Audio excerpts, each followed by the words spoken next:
So when I was in the Army, there was a guy named Chris, and he had an R33 GTS-T that he got from Japan. And this was before the R32s and the R33s were legal. This was like a really rare car. It wasn't a GTR, but it was still a really cool Skyline, and it was all decked out. I bought it from him, and then when I came back from deployment, I just started driving that thing everywhere. Like it was an awesome car. So the thing about the R33 that I had, it had a 240 SX VIN plate on it, and I know it's illegal or whatever, but I always wanted a Skyline. It was right-hand drive, and it was really cool. And RB25, love the thing. And so I drove it everywhere. And the cool thing about it is it opened up so many doors. Like I met so many friends, talked to so many people. I went to so many car meets, and a lot of people have never seen a Skyline, even though it was a GTSD. And so it was really cool because like you got to meet a ton of people just because of the car, regardless if it was a GTR or a GTST. You know, I got the car for so cheap, and I sold it for pretty much cheap. But I would say that where the equity was the pure enjoyment. Like, people would just want to invite you to places or hang out with you just because you had like a Skyline, which was cool. And I loved making friends. And the whole right-hand drive thing was so new. Like I remember I got pulled over by a state trooper, and he walked over and he was real confused, and he was like, "What is this? Are you a mailman?" And I was like, "No, it's a Japanese car." And then I had that for about 6 years, and then I sold it. About 10 years later, I finally wanted to actually get an R33 GTR, and I did. There was a guy in Utah, which wasn't too far from me, who had one. He already had it imported, already had a Utah title. This is now the time where R33s are now legal. R34s are now legal as well, but this is right when R33s were kind of already legal. And I drove over there and bought it and drove it all the way back, 4.5 hours. And it was so cool because like, I've always wanted this car. I've always wanted to drive a car with the RB26. The RB26 is such a cool motor. I've had the 2JZ GTE, but the RB26 was like on my bucket list. There's something really unique about the RB26 because it's an inline six, but with individual throttle bodies from the manufacturer, which is pretty cool. Like a twin turbo inline six, but it is a smaller displacement engine. It's a 2.6, which is, when you think about it, not a lot, but it revs high. So I got home and I just started going to town, and I did some really cool stuff to it. So one of the things I wanted to do, and I was one of the first ones to do it on YouTube, was it was so easy to replace the exhaust on the R33. I'm talking about like all you need to do was lift up one side of the car, the left rear side, and then just get underneath and unbolt 2 bolts and a couple hangers and the exhaust valve. So I first tried a Tomy titanium exhaust, and it sounded absolutely horrendous. Like it was so loud. It was like tingy, and like a lot of people like it because it's extremely loud, but the drone was like having just like a symphony playing the trombone behind you the whole time.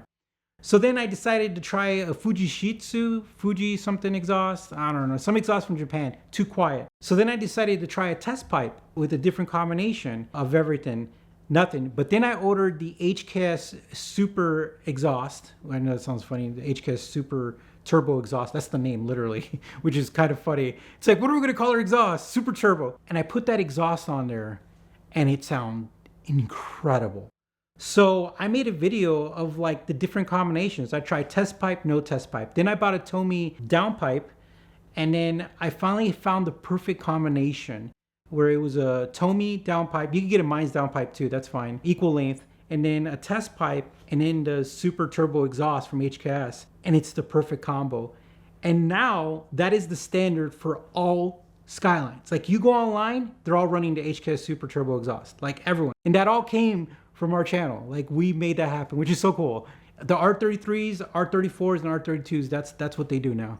So like when I make the RX-7 videos or an NSX videos, like it starts to grow within their community, but I always know that there's only so many Skyline owners, if that makes sense. So a guy flew down, really nice guy. He flew down to buy the R33.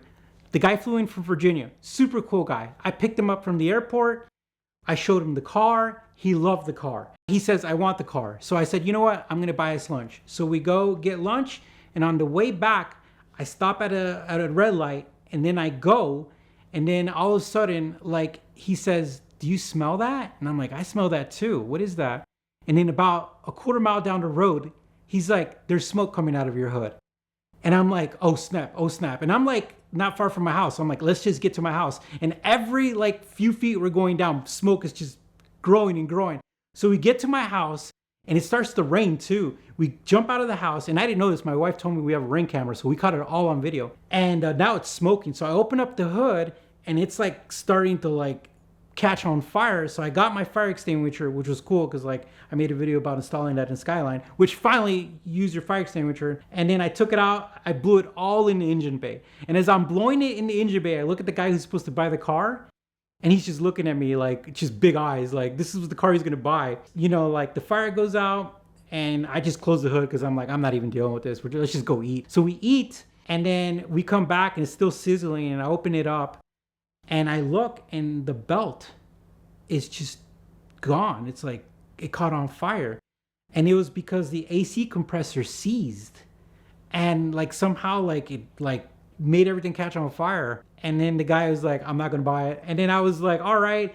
And now we're friends now. And then the funny thing is I put the car for sale on Cars and Bids, and I even let people know. I cleaned everything, and then I actually was like, you know what, whoever buys this car, like I'm gonna let them know the compressor seized. I'll take off some money or whatever, I help them out, but like it's still sold for great money on Cars and Bids, even with me letting them know that the compressor was seized. You could find a replacement, but by then I've already started the process. When they say when your compressor seizes, essentially it kind of like literally disintegrates itself inside, and so it sends a lot of materials inside the lines and then in the condenser and stuff like that. So it's not usually just the AC compressor, it's the lines and the condenser and everything. I was like, I could order all these parts, or I could just sell it as is because it was already going to be listed, and they were okay with it. So what I did was I took the belt off, and then I took a lot of time to clean everything, like because of the extinguisher spray. So I cleaned everything, and then I looked at the AC compressor, and originally the AC compressor wasn't that old. The previous owner actually replaced it recently.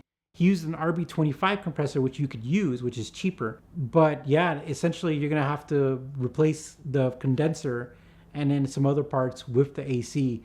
And some of that stuff was like, so I was already ready to sell it. And at that point in time, it's just, you know, give somebody a discount if you don't want to replace it. I'm at the Lars Anderson Auto Museum, home of America's oldest car collection, and they are holding a sweepstakes where one of you is going to win this Porsche 992. You can enter at the link in the description below, and you will have an amazing car, but much more importantly, you'll be helping keep America's car culture alive. The Lars Anderson Auto Museum is the hub of New England car culture, and that is why every week here on the grounds, there's something amazing happening. So if you're in the Boston area, come say hey, and either way, enter to win this thing because it's awesome.